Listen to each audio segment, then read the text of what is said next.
Coming up on MCTV this week, see how the Monmouth College community discussed the controversies regarding the Nutcracker during an open forum and discover the cause of the fire alarm issue at the fraternity complex.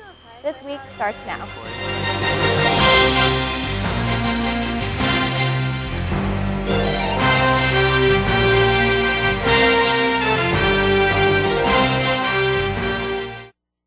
Hello and welcome to MCTV This Week. For David Edge, I'm Juliana Graff.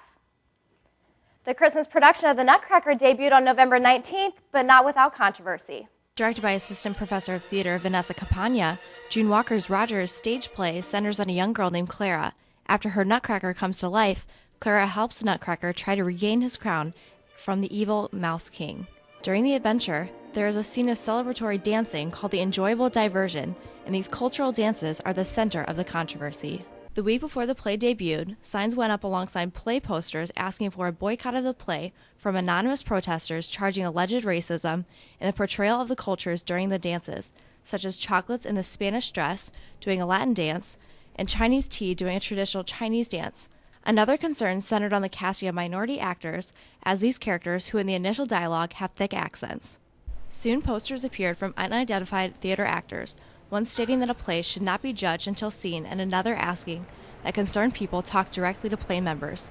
In response to the so-called poster battle, college officials organized a forum to discuss the issues in the afternoon of November 20th. The forum began with the play directors, cast members, and crew defending the production against these allegations of racism and defending the art of the play. So for me, that is something that you do not see in the ballet, is Clara herself actually participating in the ballet. She and the Nutcracker sit on the throne for the entire Land of Sweets. In this play, there's this cultural immersion, and that's one of the reasons why we chose this script, because of the paradigm shift. A number of students asked questions about the initial casting. And a lot of the problems I had were that people of color, they were in the roles of the ethnic things, but I didn't see them in other parts of the cast. And so I felt like it wasn't the fact that they were like, we had a Hispanic person doing Hispanic dances. It was that was her only role in the play. And she's like, her and Fu, like, they were talented actresses. And I wish that they had been in other parts of the play and they weren't just limited to the part that represented the culture. But since then, they've been added to other parts of the play. So I'm really happy about that. I just wish that it had happened a little sooner. It's about stereotyping and all of that. Is the fact not that they feel like it's putting people down, but because they don't feel that there should be a simple symbol of that race or that culture to represent all of them. And so it's much more diverse, but I feel like that scene isn't showing that in the way that it's supposed to. It's not an accurate reflection of what we perceive with racism and everything currently, but just having discussions after the show like this where we could talk about the problems that existed during that time period, I think is important, so rather than attacking the show. The conversation then turned to larger concerns over the lack of minority casting and minority-oriented productions. Casting pool was the reason for the lack of minority casting. I feel like one of the problems here is that both sides are treating the other side as if they are, like, we have to start treating criticisms as not attacks on the play. And we have to stop treating reactions to those criticisms as attacks on character. I do feel that we need to have a discussion on what is celebration of culture. Because yes, if we can't do it in a minute and 30 seconds or 2 minutes and 30 seconds, that's fine. Then we have to discuss alternatives. And if that means we have to go to the faculty, that's cool. We can do that. And I'm perfectly happy to do that. I'm sure everyone here is perfectly happy to do that. That also means that those who are engaged with the play have to engage in a manner that does not vilify those who have concerns. And honestly, I'm so sorry, but the last 20 minutes have just been vilifying people who have concerns. But I also propose that the majority of the room come to the events that we have on campus that discuss race. A lot of the times I go to every single one of them, and it's always the same people that show up to talk about the same thing. And it's really infuriating because it takes a whole campus to fix what's going on. And so I invite all of you to come out to these events when we have about race. Please come. Like, we can't keep having these same discussions and complaining about the same stuff just between ourselves. Late in the forum, a student, Marilyn Canteno, who quit the play early on, felt uncomfortable speaking, but another student spoke for her, recounting her fear and the fact that her dorm window had been broken. At this time, no one knows who broke the window or if it was accidental or connected to the protesting of the play. In the past few weeks, the fraternity complex's fire alarms have been unexpectedly going off, leaving some of the fraternity members restless. Jack Godlewski has our story. The fraternity complex has been a part of Monmouth since 1966, where it was opened as a temporary residential space for fraternity members. Currently, the complex holds Sigma Phi Epsilon, Zeta Beta Tau, and Phi Delta Theta. But most recently, it's been home to a faulty fire alarm. Basically, the past couple of weeks, it's just been that fire alarm's been malfunctioning, and it goes off nearly every hour, and it drags us outside. It's been cold, so that's been a major annoyance for everyone in the complex, and it's just majorly inconvenient and very annoying for people who are living here. The original alarms were not traced to one source, but all were actually listed as a fire drill. I had contacted Jake McLean, the hall director of the fraternity complex, who wanted to make sure the issues that were being had with the alarm were addressed and to not be worried. I mean, just like any of the students that live in the facilities, it can be frustrating, that's for sure. But I just wanted to make sure that the students got sleep, because when a fire alarm goes off like that so many times at night, it disrupts sleeping. The fire alarm went off most recently in the Sigma Phi Epsilon wing of the house this past Monday, where a student's door was needed to be kicked down. There was no fire or cause for the alarm to be triggered in the room. It's unknown whether this is tied to the other malfunctions or its own problem, as the issue has reportedly been fixed. For MCTV, I'm Jack Godlewski. Although the problem has been resolved, it has sparked new conversation within the fraternities about new housing initiatives. On November 22nd, the college and local churches banded together to raise money for Syrian refugees. Members of the Faith United Presbyterian Church International Club and the chaplain's office met on the indoor track to walk an hour in support of Syria. The Syrian students at Monmouth decided that the money would be donated to the Karen Foundation. Alongside this, the Presbytery of Great Rivers will match each donation to the dollar. You can tell by the number of people that are out that it's something that's been on everyone's hearts, and we've all wanted to do something. To donate and help the Syrian refugees, contact Reverend Terry Ott at terryott@monmouthcollege.edu. The Thursday before Thanksgiving, Umoja had its annual Kwanzaa ceremony. According to History.com, Kwanzaa was created by Dr. Malua Karenga in 1966. After the Watts riots, Dr. Karenga, a professor and chairman of the Black Studies at California State University, searched for ways to bring African Americans together as a community. He founded US, a cultural organization, and started to research African first fruit, or harvest celebrations. Karenga combined aspects of several different harvest celebrations, such as those of the Ashanti and those of the Zulu, to form the basis of Kwanzaa, which is a Swahili word that translates to first fruits.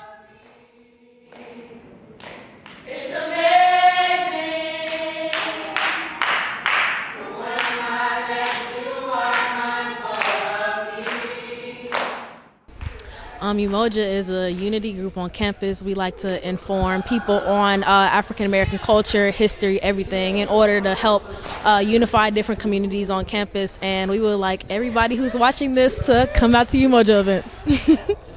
Umoja is a student organization on campus celebrating African American culture.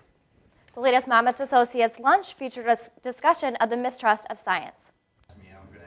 Monmouth College biology professor Ken Kramer spoke about the mistrust of science through two prominent examples in a talk titled, Trust the Science or Not, Why We Doubt.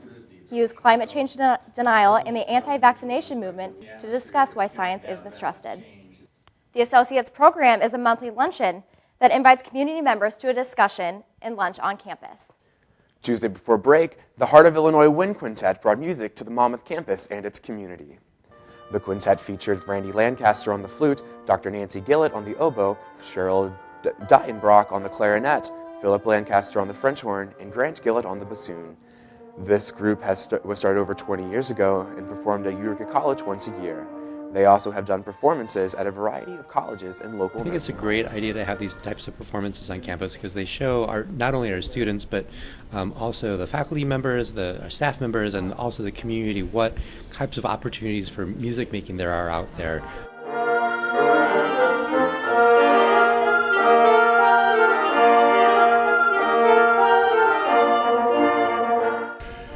Our style is, well, I'd say it's a lively style.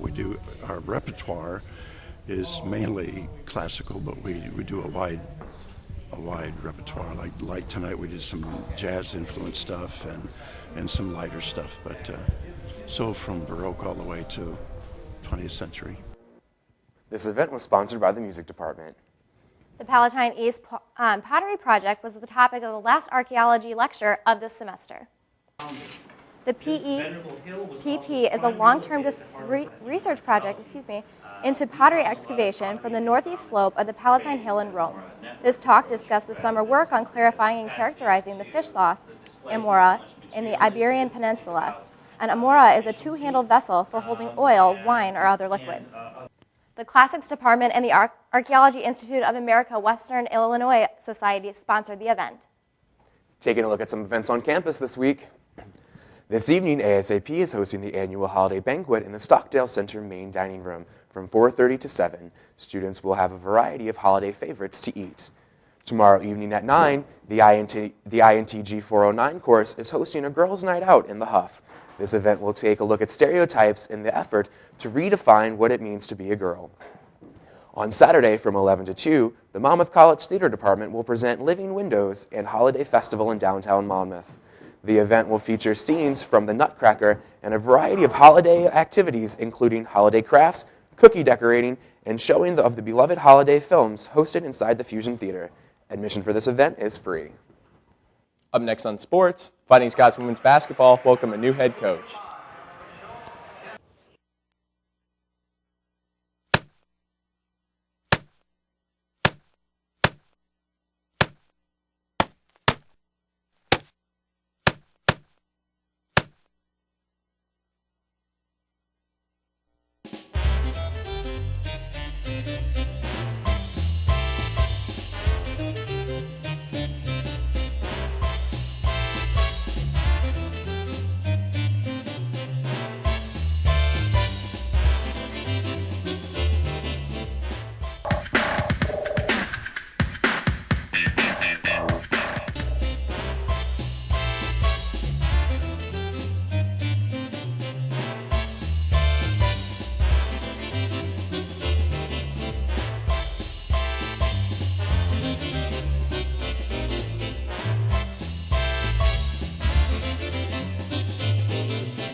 Scots women's basketball team welcome new head coach Kyle Wilson.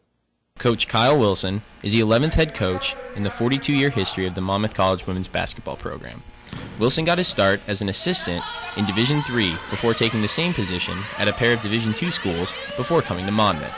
With more than 10 years' experience on the bench, Wilson's recruits have consistently performed well on the court and in the classroom, earning numerous academic all-conference selections. Monmouth is a school that's eerily similar to where I went to school in Indiana, Hanover College. Strong athletic program, strong academic, smaller community, very close-knit. So for me, it was just a great draw in terms of what I was looking for, in terms of a place to finally become a head coach. This will be the third new head coach in the last 4 seasons for the women's basketball team. Senior Katie Houston explains to us what it's like learning a new system once again. Yeah, it's been quite the transition, but it's hard to learn a new system every year. But he's been a really easy transition. He comes from a very strong background. He comes from a D2 program, and I think he's really trying to mold that environment and that culture into Monmouth. So I see very good things happening with him. Coach Wilson has changed the playing style of the Scots, and sophomore guard Carrie Dodson definitely sees a change from last year. Compared to last year, I feel like this is a much faster paced program he brings, with like a focus more on both the offense and defense, but defense being a big thing too. So I think overall it's just a much faster pace for us, and yeah. Learning a new system can take some time, but Coach Wilson is confident that his players will respond well, regardless of the heavy coaching changes in the last few seasons. Yeah, I don't really know how they were coached last year, but my philosophy is we're gonna coach from a positive perspective. We're gonna try to tell them the things they're doing right and try to correct some little things here and there. But we're not gonna get on them, ride their case, and tell them they're not good enough and things like that. So it's kind of our job as a coaching staff is to put them in positions to be successful. The result that both the players and Coach Wilson eye is a bid to the Midwest Conference Tournament at the end of the season. I think our team is good enough to make the tournament. I think we just need to find it in ourselves to push and compete against the tougher teams in our conference, but I definitely think we can make the conference tournament and maybe make a run for the national bid. We have a great chance of making the tournament. I think that we can compete with anyone in our conference, and have a really good chance of making it and competing for maybe a national spot. Coach Kyle Wilson brings a new offense to a Scots basketball team that has seen a new head coach in 3 of its last 4 seasons. After an 0-2 start to conference play, losing to both Grinnell and St. Norbert here in Glennie Gymnasium, the Scots look to get back to their winning ways this weekend when they host Carroll University. For MCTV This Week, I'm Tyler Berneisen. The women's basketball program are confident that they have found their new head coach for many years to come. That's it for sports. Here are the scores from this week.